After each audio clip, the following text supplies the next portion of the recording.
স্বামী ছাড়া নারীর জীবনটা হচ্ছে পানিবিহীন মাছের মতো। একটা মাছকে যদি আপনি পানির থেকে বের করে জমিনে রেখে দেন, দেখবেন যে মাছটা গলাকাটা মুরগির মতো ছটফট, ছটফট, ছটফট করবে। আপনি মাছকে এসির রুমে রাখেন, মাছকে আপনি গোল্ড দেন, ডায়মন্ড দেন, যাই দেন না কেন, মাছ কিন্তু ছটফট, ছটফট করতেই থাকবে যতক্ষণ পর্যন্ত তাকে আপনি পানিতে না রাখবেন। এক্সাক্টলি একজন মেয়েকে আপনি মায়ের কাছে রাখবেন, মেয়েটা অসম্পূর্ণ।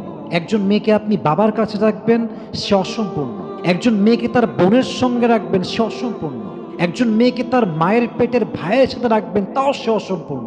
একজন মেয়ে পূর্ণতা তখনই পায় যখন মেয়েরা তার শখের পুরুষ তার স্বামীর সঙ্গে বসবাস করে। একজন স্বামী ছাড়া একজন মেয়ের জীবনে আর কোনো মূল পরিচয় হতে পারে।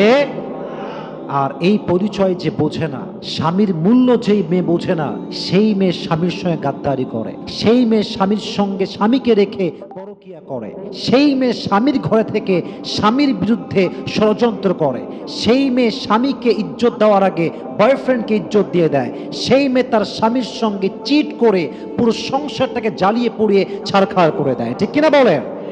যেই নারীর জীবনে স্বামী নাই, তার জীবনে আসলে কিছুই নেই। আল্লাহ প্রত্যেকটা মা বোনকে বোঝার তৌফিক দান করুক।